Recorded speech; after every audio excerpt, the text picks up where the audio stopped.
me a god. They call me a god. They call me a god. They call me a god. Let's go. I'm about to go off like a weapon. Fuel to the top, gotta fill. What is going on, everybody, and welcome back to Juggernaut Retro Reviews. And today we're talking about Money in the Bank 2017. So since Money in the Bank 2024 is this weekend, I thought, hey, I might as well review some Money in the Banks here. So we go all the way back to June 18th, 2017, which this was on Father's Day, so there you go. And this was from St. Louis, Missouri at the Scott Trade Center. So let's quit wasting time and let's get started with this review. So we start off with the first ever women's Money in the Bank ladder match. We got Becky Lynch, Charlotte Flair, Natalya, Tamina, and Carmella with James Ellsworth in the corner. Yeah, this was definitely, this was a good match, for the most part. I mean, the ending really sucked, but, I'll get into the reasons why. Becky Lynch and Charlotte Flair, those were definitely the MVPs in this match. Charlotte, she did a really nice dive onto a lot of the women outside. Becky Lynch, she was doing some pretty good stuff. I mean, every woman did nice stuff in this match. Nothing crazy. But the ending came. Becky Lynch, she power bombs Carmella off the ladder. She's climbing, looks like she's going to win. But then James Ellsworth, he comes in, tips the ladder over, knocks Becky Lynch off the ladder. And then he climbs up and grabs a briefcase and drops it in Carmella's hands. And the winner of the first ever Money in the Bank for the women was Carmella. Now, the reason why people shit on it so much is because James Ellsworth, he was the one who grabbed it. He wasn't even in the match. So I understand why people hate on this so much. And, for it being the first ever women's Money in the Bank match, I would hate on it too. And I do hate on it. Because it should have been a woman grabbing it, not a man. And I understand, they're trying to get a lot of heat onto Carmella and James Ellsworth, but still, I mean, I'm not a fan of this at all. I was never a fan of James Ellsworth at this time, never, and I'm still not a fan of James Ellsworth. But yeah, Carmella became the first ever women's Money Bank contract holder. I mean, the match was fine, but the ending just, it was just a piss poor ending. I didn't like it at all. So now we move on to the next match, which we had was a tag team match for the SmackDown tag team titles. So we had the Usos defending the titles against the New Day, Big E, and Kofi Kingston. Yeah, I gotta tell you this: the New Day and the Usos, they always put on banger matches. They always had some great chemistry. The Usos were really working. Doing a lot of heel heat in this match, working on a lot on the outside of the ring. Big E and Kofi, they did some really nice tag team maneuvers. The New Day, they've done some great stuff over these years. There was kind of one scary spot in the match where Big E, he was going for, it was the Usos. One of the Usos got caught. And it kind of reminded me of that spot where Undertaker was supposed to Undertaker was supposed to catch somebody in a tombstone, but yeah, it didn't end up very good. I think that was against Roman, I believe. But yeah, that kind of reminded me of that. But they ended up saving it. Big E ended up hitting the big ending. I believe it was on Jimmy. I believe it was on Jimmy there. But yeah, I mean, the match was fine. There was one point where I thought that the New Day actually won the match, but the Usos, they ended up taking a count out here. So the ending kind of was very sour here. I hate DQ finishes or count out finishes on pay-per-views, which we had a couple of those here. But yeah, I just wasn't a fan of that. But yeah, the New Day ended up winning, but they did not end up becoming new SmackDown Tag Team Champions. And also, I have to say that this was just a SmackDown brand pay-per-view only. So, just want to say that because they were doing separate brand pay-per-views at this point. But yeah, next match.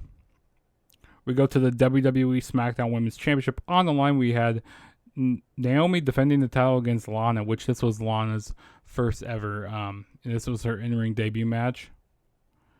And I gotta say, Lana, she's very vocal in the ring. She really does a lot, those expressions, using her voice a lot in the ring. They were chanting for Rusev quite a bit.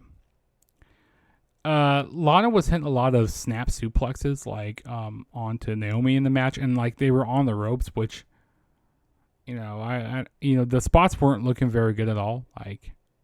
Like Naomi, quit taking those spots there, because they did. I mean, luckily there wasn't any, crazy botches in this match, which gotta give props to both women here. But yeah, I mean the match was fine. Man, the match was okay. It was an okay match. What was it? Lana ended up hitting her spine buster, her finishing move, but Naomi kicked out of that, which kind of made her finisher look weak. I go really? They're having her kick out of that, and this being her first match. Lana kicked out of the rear view from Naomi, and then the ending came when Naomi put on her submission. I can't remember what the heck it's called. If someone wants to go down in the comments below, let me know. But Naomi ended up retaining her title. Retaining the title. So she was still the SmackDown Women's Champion. So, yeah, okay match. Nothing crazy. Like I said, no crazy botches. So, props to both women here. And it was a pretty short match. I mean, I felt like the match was going to be shorter. But you ended up getting 7.5 minutes in this match. So, hey, props to both women here. I thought it was going to be a really crappy match on this pay-per-view, but it was okay. And then next, we got the WWE Championship on the line. We had Jinder Mahal defending the title against Randy Orton. And this was, of course, in Randy Orton's hometown of St. Louis, Missouri. So, they were giving Randy Orton so much praise here. So throughout the match, Jinder Mahal, he was really working on the legs of Randy Orton. Really targeting the knee and the ankle of Randy Orton. And you even had some legends out by ringside. You had Bob Orton out there. You had Ric Flair. Just to name a few. So it looks like Randy Orton was going to be winning the match. He hit an RKO. It looks like he was going to be winning. But one of the Singh brothers, they put Jinder Mahal's foot on the rope, and the referee ended up ejecting both of them from ringside. But as they were leaving, they went to go grab, they tried to go beat up Bob Orton, and Randy Orton wasn't having that, so Randy Orton just went to town on both Singh brothers, just like they did at Backlash. This is basically, they kind of replayed what they did at Backlash here, but with the legends, to use them as a plant here, or to use Bob Orton as a plant. But yeah, Randy Orton, he just went to town on the Singh brothers. RKO one of them through the table, and even give one of them a backdrop. Doing some crazy stuff. Just beating them up. And then Randy Orton gets back in the ring. Jinder Mahal, takes out the leg of Randy Orton, and then that sets up Jinder Mahal to hit the Colossal onto Randy Orton in 1, 2, 3. Still the WWE champion, Jinder Mahal. He gets so much heat.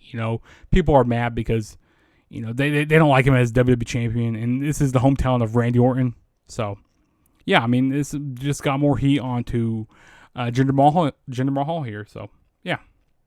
Jinder Mahal is still the WWE champion. And then next match, we had Breezango going up against the Ascension. So, Breezango, Fandango, and Tyler Breeze going up against Connor Victor. Yeah, this was a really short match. Basically, the whole storyline behind this match was who was the people who attacked Breezango, and the whole Fashions File police who raided their office, and it was the Ascension. This match could have been on a SmackDown, but they needed some filler here. But yeah, Breezango ended up winning the match. Nothing crazy. Really short match. Really skippable match, to be honest. But yeah, that's what this match was. So we'll move on to the main event, which we had was the men's Money in the Bank ladder match. So we had AJ Styles, Baron Corbin, Dolph Ziggler, Kevin Owens, Sami Zayn, and Shinsuke Nakamura. So before the match even starts, Shinsuke is making his entrance. Baron Corbin attacks him as he's making his entrance. So it becomes a 5-way match now. And there's so many moving parts in this match. This is crazy. This was the better Money in the Bank match out of the two. And I gotta say this, Kevin Owens, he was taking some crazy bumps in this match through ladders. Like I can't even begin to tell you all the bumps he took. He took like a Death Valley driver through a ladder from AJ Styles in the match. He even took a move off the top rope from Sami Zayn into a ladder. Like, he was doing some crazy stuff. Even Sami Zayn, he was doing some nice stuff in the match as well. He did a sunset flip powerbomb, if I could say it all the time. I always fumble that move, or saying that move. But yeah, I did that to Ziggler off the top of the ladder, which that's a scary spot sometimes to see. So we had that. Ziggler, he was doing some nice selling. I mean, everybody in the match was doing great. Of course, we had Shinsuke Nakamura. He came back out. He ended up, taking out so many people in the match. We had a nice square off between Nakamura and AJ Styles towards the end of the match. That was awesome to see. They battled on the top of the ladder. But then Baron Corbin, he comes in, knocks both of them off the ladder, and ends up grabbing the men's Money in the Bank briefcase. And Baron Corbin was your winner here. I mean, he didn't end up doing anything with the briefcase later on. He ended up having a failed cash in, but yeah, this was okay for what it was. Also, I kind of want to go back to the women's match, the women's WWE Championship or women's world title match. Carmella came out during that. She kind of teased the cash in as well in the women's title match. I just want to say that, but yeah, Baron Corbin became the men's Money in the Bank winner here. So yeah, that was Money in the Bank 2017. Overall, I mean, it was a decent show. I'm not gonna say it was. Actually, it wasn't that good of a show, to be honest. I don't recommend checking out this pay-per-view.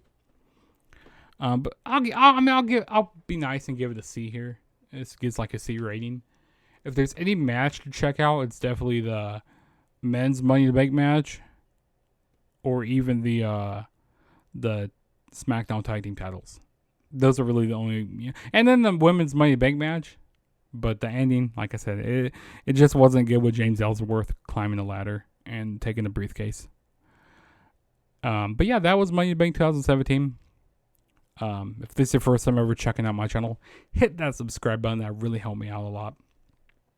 Also, go follow me on Instagram and X at TheTrueJSB.